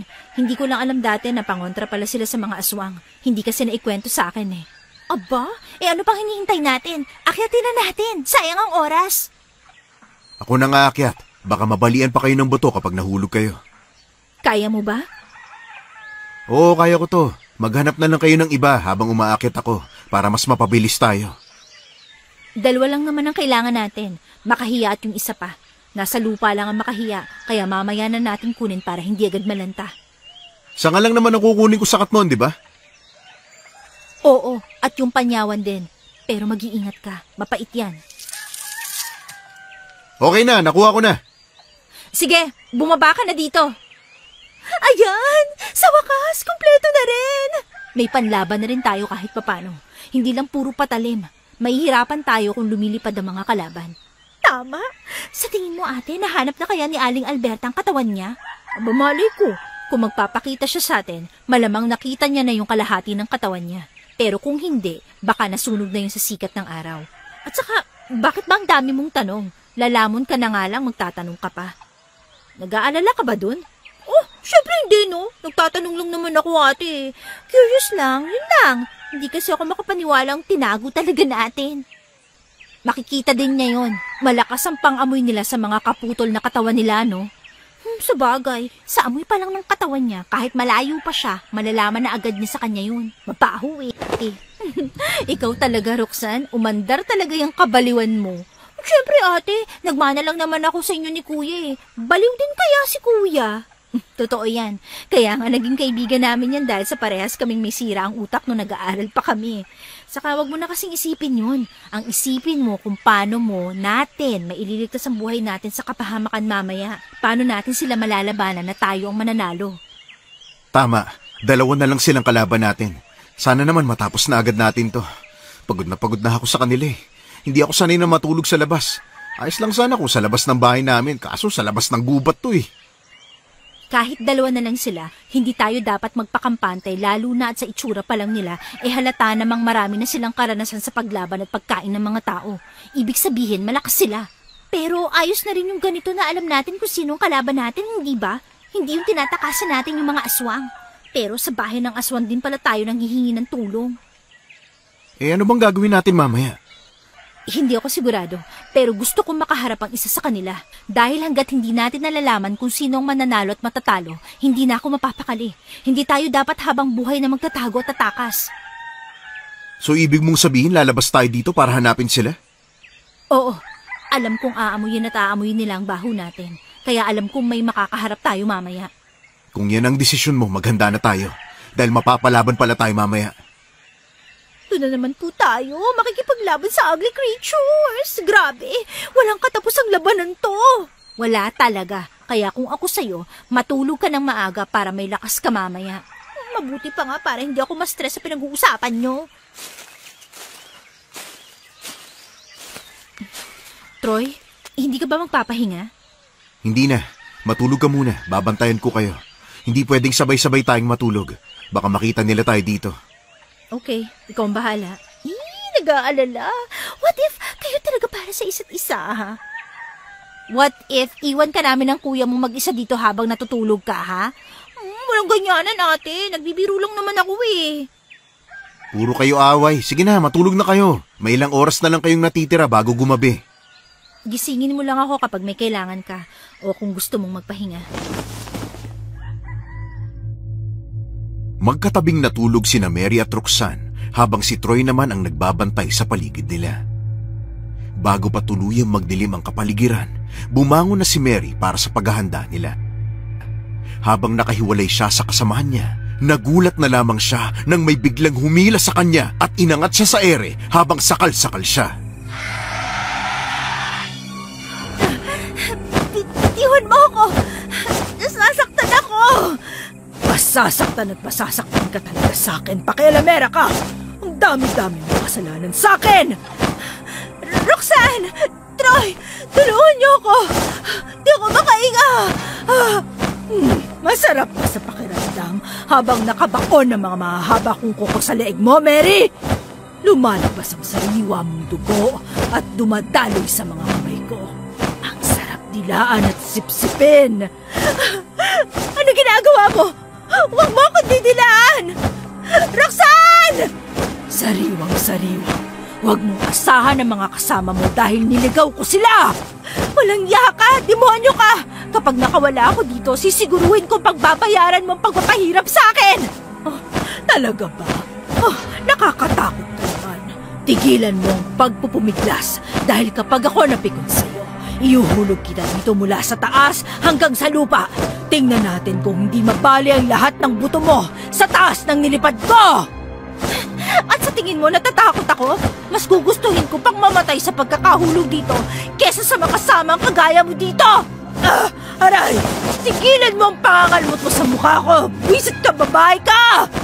Kung hindi mo ako ibababa dito, hindi ako titigil sa pagkalmot sa mukha mo! Ano ka ba? Huwag mo sirain ang pakpak ko! Matagal nang sira ang pakpak at mukha mo, kaya wala na masisira sa'yo! Hindi ka ba titigil? Pwede kang mamatay, pero handa pa rin akong kainin ang gutay-gutay mong katawan sa ibaba pag iuhulog na kita!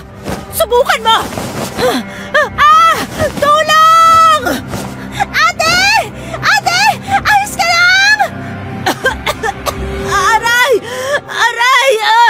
Parang nabali yata yung buto ko sa likod. Ate! Kaya mo pa bang gumalaw, ha? Oo naman. Mabuti na lang at bumaba siya ng konti nang inulog niya ako. Kasi kung hindi, baka mabali talaga ang buto ko. At saka maraming nakatambak na layang dahon ang binagsakan ko. Medyo masakit lang siya ng konti. Mabuti naman, ate. Hoy, Aling Alberta! Bakit hindi kami ang kalabanin mo, ha? Pangit ka na nga, laos ka pa. Hindi ka marunong lumaban ng patas. Mahina ka! Kaya pa ba, Mary? Pasalamat ka at binaba kita ng konti. Kasi kung hindi, bali-bali ang lahat ng buto mo! Hayop ka talaga! Sa tingin mo magpapasalamat ako sa iyo sa ginawa mo? Baliw ka na! Ginagalit niyo ako! Bakit niyo tinago ang katawan ko? Mga wala kayong utang na loob! Dinadamay niyo pa talaga ang katawan ko! Wow! Ano gusto mong gawin namin? Manatili sa bahay niyong bulok, ha? Hindi kami tanga para manatili doon, lalo na at alam naming may masama kayong balak sa amin. At ano ba kinagagalit mo sa katawan mo, ha? Eh, ang baho nun! Nakakatuwa naman pala, ha? Akala ko tuluyan ko na kayo mapapaikot sa mga palad ko kagaya ng ginagawa namin sa iba pa!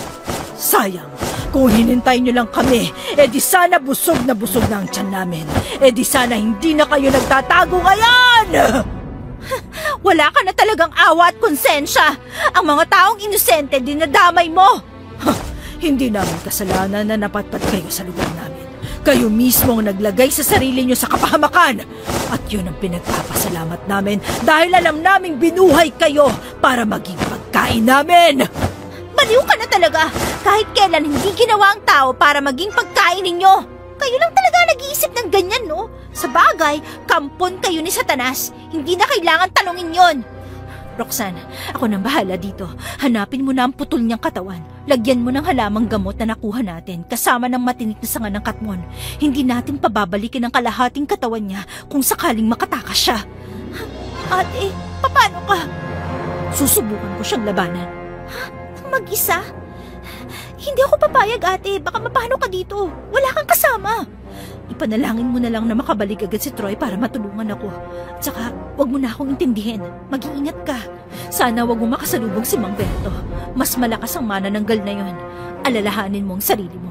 Hindi mo kakayanin mag-isa kapag nakaharap mo ang isang yun. Sigurado ka na ba sa plano mo, ate, ha? Oo. Pangako, magiging maayos ako dito. Susugurin ko siya.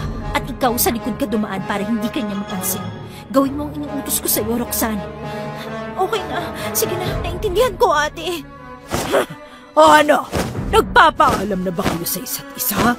Parang seryosong ang pinag-uusapan nyo, ah. Alam mo, hindi ka lang masamang aswang. Isa ka ring matandang tsismosa. Anong pakialam mo sa pinag-uusapan namin, ha? At bakit kami magpapaalam sa isa't isa kung alam namin na ikaw ang babagsak sa lupa ngayong gabi, ha? Masyado kang tiwala sa sarili mo, Mary. Bakit hindi natin simulan para magkaalaman na, ha? Roxanne, alis na. Mabilis na sumugod si Mary kay Aling Alberta, dala ang kanyang patalim. Sinubukan niyang patamahan ito, pero masyadong maliksi ang manananggal, kaya mabilis nang ito nakaiwas at lumipad papalayo sa kanya. Ano na, Mary? Nasaan na ang pinagyayabang mo, ha? Bakit puro sugat na ata ang nasa katawan mo? Akala ko ba kaya mo ko? Tuso ka. Kaya mo lang akong saktan kasi nakakalipad ka. Bakit hindi mo subukan pumantay sa akin, ha? Nagiging ganyan ka kayabang dahil alam mong lugi ako sa pakpak mo. Hindi ako ganun katanga para agawin ang nais mo. Hindi ko kasalanan kung mahina ka. Tanggapin mo kasi ang katotohanan na dito ka na mamamatay kasama ang kasamahan mo. Puro ka salita. Kung alam mo palang mahina ako, bakit hindi mo tuluyang patayin ako, ha? Puro ka satsat. Wala ka sa gawa. Aba, hinahamon mo talaga ako. Sige, pagbibigyan kita sa hiling mo! Napapikit si Mary nang kalmutin ng aswang ang kaliwang braso niya. Halos mahilo siya pero hindi pa nakontento ang manananggal at malakas siyang itinulak dahilan para tumilapon siya sa malaking puno. Lumapit pa ang manananggal at marahas siyang sinakal. Akala ni Mary na yun na ang kanyang katapusan Pero laking gulat niya nang napaungol sa sakit si Aling Alberta matapos itong tamaan ng panyawan sa katawan.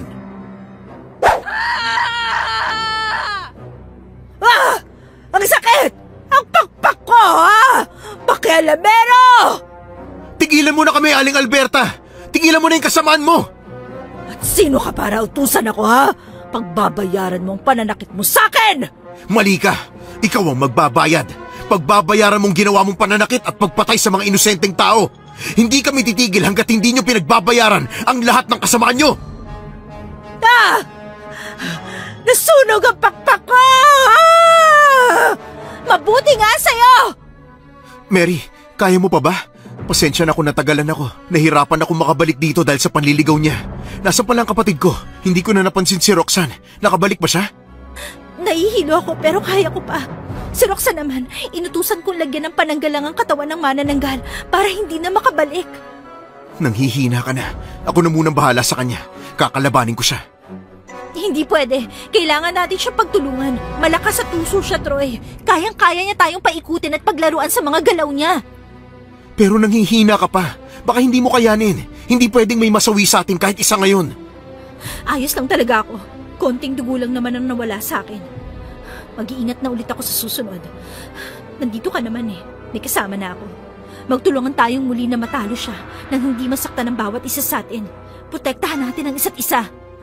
O sige, huwag ka masyadong lalapit sa kanya para hinyang patalim at itinarak sa dibdib ng aswang dahilan ng pagkamatay ng halimaw. Ayos! Nagawa natin! Wala na si Aling Alberta.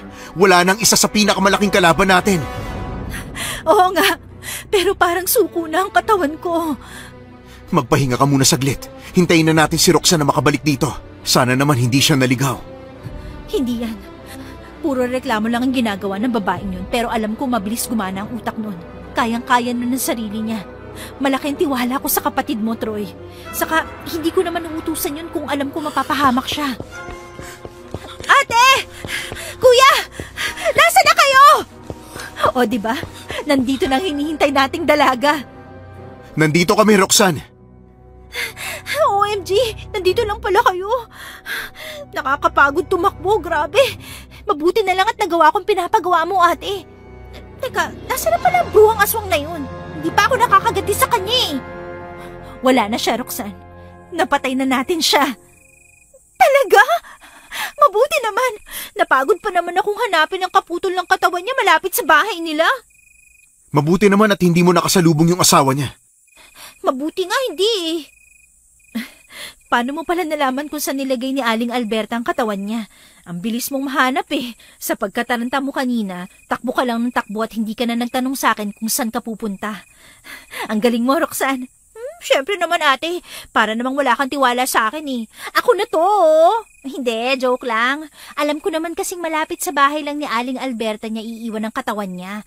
Kaya madali ko lang nahanap, lalo na at sa may puno ng saging niya lang palaging iniiwan ang kalahati ng kanyang katawan. Ay, buti na lang, may naging ambag na naman ako sa labang ito.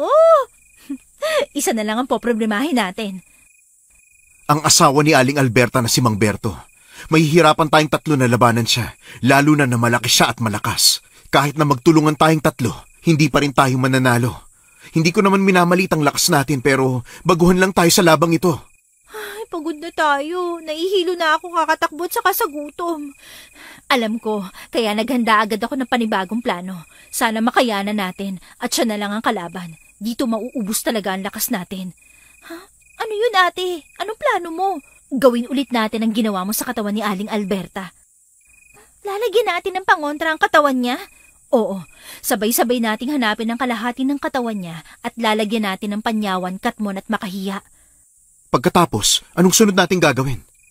Kapag nalagyan na natin ng pangontra ang katawan niya, subukan nating tumakbo para makatakas sa kanya hanggang sa abutan siya ng umaga. Hindi na natin kayang lumaban pa at saktong-sakto malapit na rin sumikat ang araw. Matatalo natin siya sa pamamagitan ng sikat ng araw. Ate, magandang ideya yan. Lalo na at parang alam ko kung saan iniwan ni Mang Berto ang katawan niya. Salamat naman kung ganon, Roxanne. Mapapadali ang trabaho natin. Pero paano kung makasalubong natin siya? Wala na tayong pagpipilian kundi labanan siya. Pero hanggat maaari, iwasan natin siya. Tumakbo tayo hanggang sa makakaya natin. Gagawin na ba agad natin to, ate? Maya-maya na. Babawiin muna natin ang lakas na nawala sa atin. Hindi ko na kayang tumayo pa. Sige, mas maganda nga kung magpahinga muna tayo. Tama. Baka sumabog na ang utak ni Ate Mary kakaisip na maaari nating gawin. Baka sabihin mo, ate, kinakawawa ka namin dito eh. Ay, hindi ba? Ate naman, syempre hindi. Mahal na mahal kaya kita. Ay, namimiss ko na ang bahay namin. Sana matapos na to. Sana manalo na tayo. Huwag nating hahayaang matalo tayo ng aswang. Hindi dapat siya ang magwagi kundi tayo dapat. Kung patuloy tayo magtutulungan, ate, sigurado ako mananalo tayo. Magagaling kayong makipaglaban ni kuya eh. Malaki ang tiwala ko sa inyo. Kaya natin to. Teka, akala ko ba magpapahinga tayo? Bakit puro daldalan kayo dyan? Hindi tayo makakapag-isip ng magandang plano kung buong oras tayo mag-uusap. Masanay ka na kasi, ate. Para naman maaliw yung isip mo. Mas gagana siya kapag nakapag-relax ka ng konti. Ha? Ganun pala yun? Kaya pala puro kadaldal sa eskwelahan nyo. Uy, grabe ka sa akin, ate, ha? Minsan lang kaya ako makipagdaldalan. Huy, tama na nga yan. Nagpahinga muna sila ng ilang oras bago ipinagpatuloy ang kanilang gagawin. Puno sila ng determinasyon na matapos agad ang laban kontra sa aswang para makaalis na sa lugar na yon. Grabe, parang mas lalong lumamig ang paligid. Natatakot na ako. Tumatayo lahat ng balahibo ko. Wow, ngayon ka pa talaga matatakot kung kailan kompleto na tayo. Samantala kanina tumakbo ka lang na mag-isa.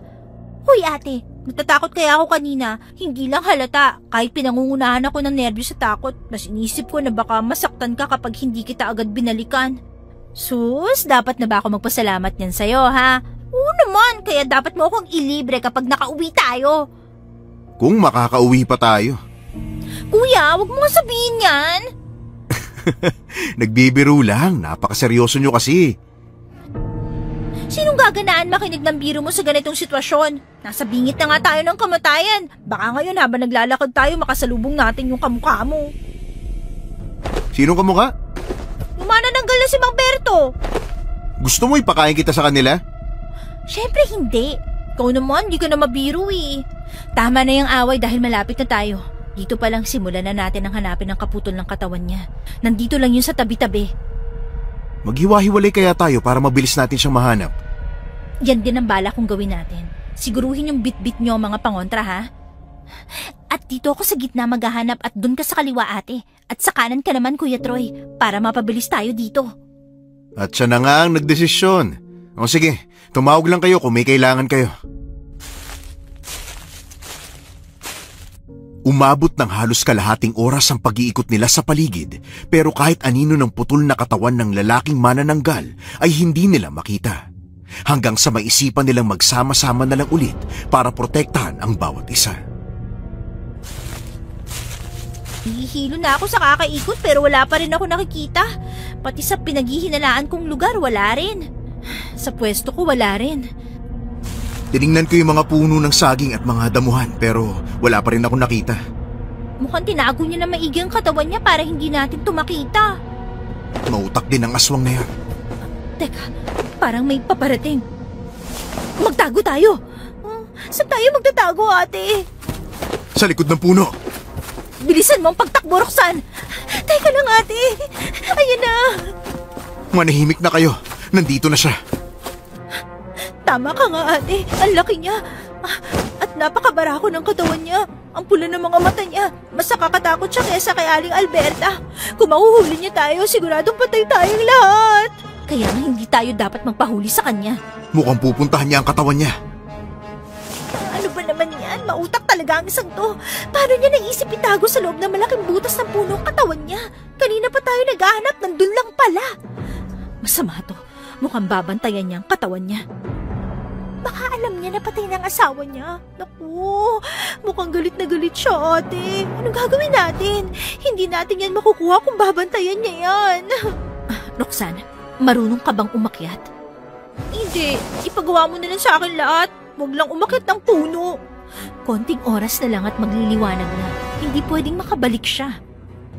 Troy, akyatin mo ang katawan niya at ihulog mo. Roxanne, ikaw ang maglagay ng halamang ito na susunog sa katawan niya. Pag nagawa niyo na, tumakbo agad kayo palayo para magtago.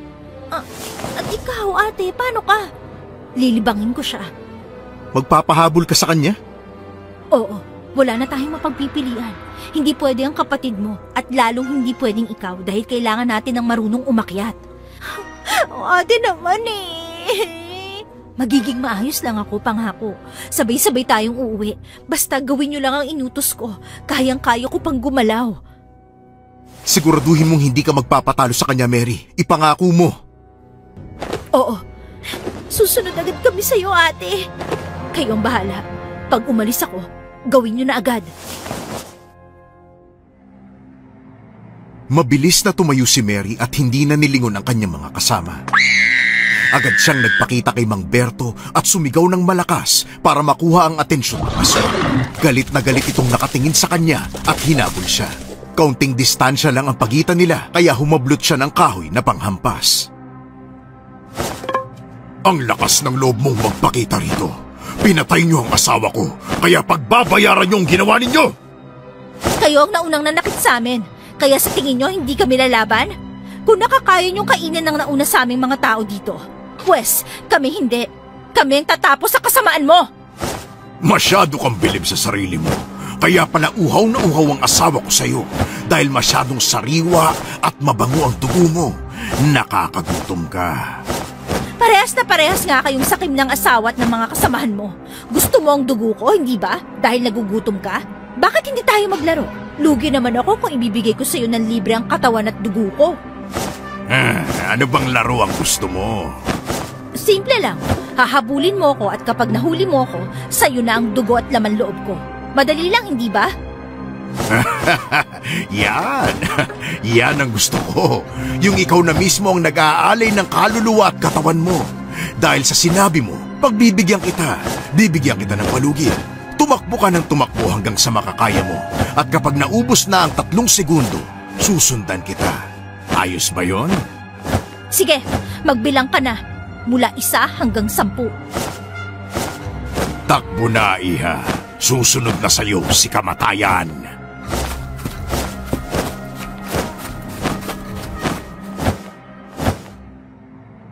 Nagsimula nang magbilang ang aswang. Pero hindi pa nga natatapos ang bilang nito, agad na siyang sinundan. Dahil sa bilis nitong lumipad, agad niyang naabutan si Mary. Napadaing ng malakas si Mary nang mapasubsob siya sa lupa matapos hampasin ni Berto gamit ang malaki nitong pakpak. Pakiramdam ni Mary ay nagkasugat ang kanyang likod dahil sa talim ng dulo ng pakpak ng aswang na sumagi sa kanyang balat. Sinubukan niyang lumaban pero masyado nang nanghihina ang katawan niya kaya naghanap na lang siya ng matataguan.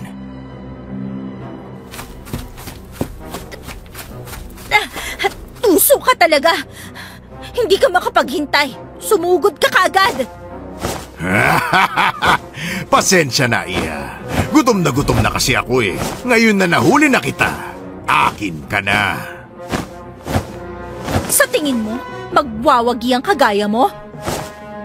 Oo naman. Kukunin ko nga ang mga laman loob mo. Ikaw na mismo ang nagsabi nito na kapag nahuli kita, sa akin ka na. At masyado kang uto-uto. Totoo nga sinabi nila na walang silbi ang lakas mo kung mautak ang kalaban mo. Wala ka ng pag-asang mabuhay. Ano bang pinagsasasabi mo dyan? Hindi ko na nagugustuhan ang tapas ng dila mo. Dapat ka nang manahimik. Hinablot siya ng aswang pero nagpumiglas si Mary. Bumaon sa kanyang braso ang matutulis na kuko ng aswang. Pagkatapos ay marahas siyang hinilan nito at inilipat sa ere. Inakala ni Mary na mauubusan na siya ng hininga, pero napangiti siya nang unti-unting nagliliwanag ang paligid.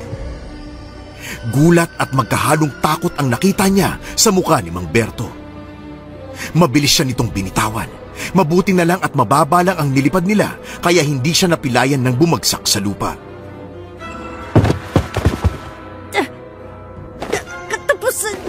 Katapusan mo na! Hindi ito pwede! Hindi ka na makakabalik sa katawan mo. Kahit anong gawin mo. Matatapos ka na. Mababalikan pa kita, Mary! Ito ba ang hahanapin mo, ha? Paano nasa iyong katawan ko? Salamat sa mga sinabi mong pangontra sa mga aswang. Nagamit din namin sa'yo. Hindi ka na makakabalik pa sa katawan mo. Hindi! Akin na yung katawan ko! Alisin niyo ng mga halamang nakalagay dyan! Mga traidor kayo! Pagbabayaran yung lahat to! Wow, nakakahiyang marinig yan mula sa'yo. Sa ating lahat, kayong traidor. Magpaalam ka na dito sa mundo dahil maya-maya lang makikita mo na ang asawa mo kasama si Satanas sa impyerno dahil dun kayo lahat bagay. At paano namin pagbabayaran to kung mawawala ka na, ha? Mag-isip-isip ka rin. Paalam, Mamberto. Sana wag na kaming makakita ng mga kagaya niyong masama at tuso! Hindi! Hindi! Napangiwi si Mary habang pinagmamasdang sumisigaw na si Mang Berto dahil sa sakit. Nasunog na ang katawan nito dahil sa sina ng araw. Mabilis silang nagyakapan dahil sa saya na sa wakas ay namatay na ang huli nilang kalaban.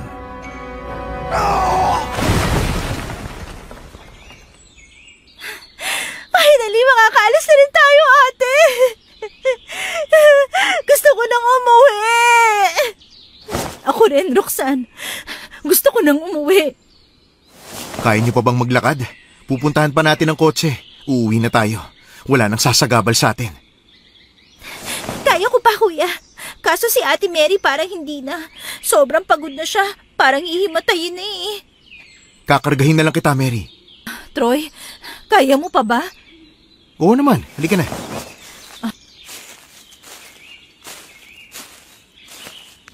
Sa syudad na ba tayo dediretso, ate? Oo naman. Bumalik na tayo sa syudad. Tatawagan ko na lang si Lola pag nakauwi na tayo. Sasabihin ko sa kanya nangyari kaya hindi tayo nakatuloy doon. Ay, sa wakas, matutuloy na rin ang pangarap kong makakain ng tunay na ulam. Bibili talaga ako ng maraming lechon manok kapag nakauwi na tayo. Mayaman ka? Baka pera ko na naman ang gagamitin mo, ha? Ayos lang yan, kuya. Kasama ka naman sa kakain eh. Alam ko naman nagugutom ka na rin. Ngayon lang kita pagbibigyan, Roxanne, ha? Tama na nga yan. Hindi pa nga tayo nakakarating sa kotse. Ang dami nyo nang sinasabi. Siyempre ate, dapat planado na lahat para wala na tayong iisipin pa pag uwi natin. Pero bago tayo umuwi sa bahay, dumiretso muna tayo sa ospital. Kailangan maggamot ang mga sugat natin, lalo na yung kay Mary. Oo nga. Ayos lang ba ang pakiramdam mo, ate? Namumutla ka eh. Ayos lang. Nahihilo lang ako. Siguro dahil yun sa dugong hindi nakagalaw kanina dahil sa higpit ng pagkakasakal sa akin kanina. At saka may nawawalang dugo sa katawan ko kaya namumutla ako. Ate, wala ka nang nararamdamang ibang sakit, ha? Ay, Roxanne, maliban na lang sa mahapde at gutom, wala na ako ibang nararamdaman sakit sa katawan. Hindi nagtagal ay agad silang nakarating sa kotse na iniwan nila. Pumasok na si Mary sa loob at nagpahinga hanggang sa nakatulog, habang sina Troy at Roxanne naman ang nag-aayos ng sasakyan. Hindi rin nagtagal ay napaandar nila ang sasakyan nila, kaya agad silang umalis sa lugar na yon. Dumiretso na sila sa ospital. Ilang araw na namalagi si Mary sa ospital dahil sa dami ng check-up na ginawa sa kanya ng doktor. Dahil sa kanilang tatlo, siya ang may pinakamalaking pinsala. Hi, ate! Kamusta? Ayos ka na ba? Ano sabi ng doktor? Makakauwi ka na ba, ha? Ay, ano ba yan, Roxanne? Ang aga-aga, nambubulabog ka dito sa ospital. Oh, syempre, ate. Inaalala lang kita, no? So, ano nga, ha? Ayos na ako. Kukunin ko lang ang results ko, tapos pwede na agad akong umuwi. Wow, Nax! Mabuti naman! Nasan pala ang kuya mo? Ako yun nandito, tapos si kuya ang hahanapin mo. Uy, ate, ha? Pinaghihinala na kita. Baliw. Nangako kasi sa akin yun na bibilhan niya ako ng masarap na pagkain kapag bumisita siya dito sa ospital. Kaya hinanap ko. Saka, bakit kita hahanapin kung nasa harapan na kita, diba? Baliw ka talaga mag-isip eh, no? Ha, syempre, joke lang. Defensive ka masyado. Oh, nandito na pala si kuya. O kuya, yung pagkain daw. Nagugutom na si madam. Pasensya na kung natagalan, ha? Eto na. Salamat. Ano pala ginagawa nyo dito? Sabi kasi ni tita na baka ngayon ka daw makakaalis dito sa ospital. Kaya nandito kami para tulungan ka mag-ayos ng mga gamit mo. Hindi na kailangan. Naayos ko na kagabi lahat ng gamit ko kaya wala na kayong aalalahanin pa. Aba, matigas talaga ang ulo mo ate, no? Sabi ng doktor, bawal ka daw gumalaw ng gumalaw. Baka mabinat ka. Napaka-OA mo naman, Roxanne. Ayos na kasi ako. Kayang-kaya ko nang lumaban ulit. Ano laban? Nananaginip ka ba? Gusto mo bang buhayin natin sila para may kalaban ka? Parang nakukulangan ka pa yata sa labanan na yun kahit munti ka nang mamatay. Huy, hindi kaya. Nagbibiro lang naman ako. Hindi kasi ako makapaniwala na nagawa nating lumaban at makaligtas sa kanila. Kalahain mo yun? First time nating makaharap ng ganong klaseng mga nilalang. Oo nga eh. Parang sa libro ko lang sila nakikita. Kapag nagbabasa ako ng mga libro ngayon, bumabalik sa akin na nangyari sa atin. Pero hindi ako natatakot kasi alam kong yun ang pinaka hindi ko makakalimutang adventure sa buong buhay ko. Kahit halos maging hapunan na ako ng mga aswang. Ako rin, hindi pa rin talaga ako makapaniwala na nagawa natin yun. Wala talagang imposible kapag nagtutulungan ang bawat isa sa atin. Nagawa natin yun dahil ayaw nating may masaktan isa man sa atin. At parehas tayong tatlo na nangangarap na makauwi ng magkasama at ligtas. Kaya importante talaga ang pagkakaisa sa bawat grupo o pamilya. Sobrang swerte ko talaga na kayong nakasama ko. Kahit papaano, hindi grabe ang naranasan kong takot dahil alam kong hindi nyo ko pababayaan. Thank you Ate Mary at Kuya Troy Walang anuman Roxanne. Kahit mangyari man ulit yon, hindi pa rin ako magdadalawang isip na magsakripisyo para sa kaligtasan nyo. Kaligtasan natin. At dahil nakaalis na tayo, yung pangako mong mag-aaral ka na maayos, Roxanne, ha? At saka, mabuti pa kalimutan na natin yung insidenteng yan. Ang gawin natin, mag-celebrate tayo sa pangalawang buhay natin. At higit sa lahat, magsaya tayo dahil wala nang ibang mabibiktimang tao sa daan na yon. Dahil napatay na natin sila. Good job, guys! Tama na ang dramahan. Kausapin na natin ang doktor ko para makapag-celebrate na tayo. Wow! Napaka-excited mo naman dyan, Madam Mary. Siyempre, kainan na eh.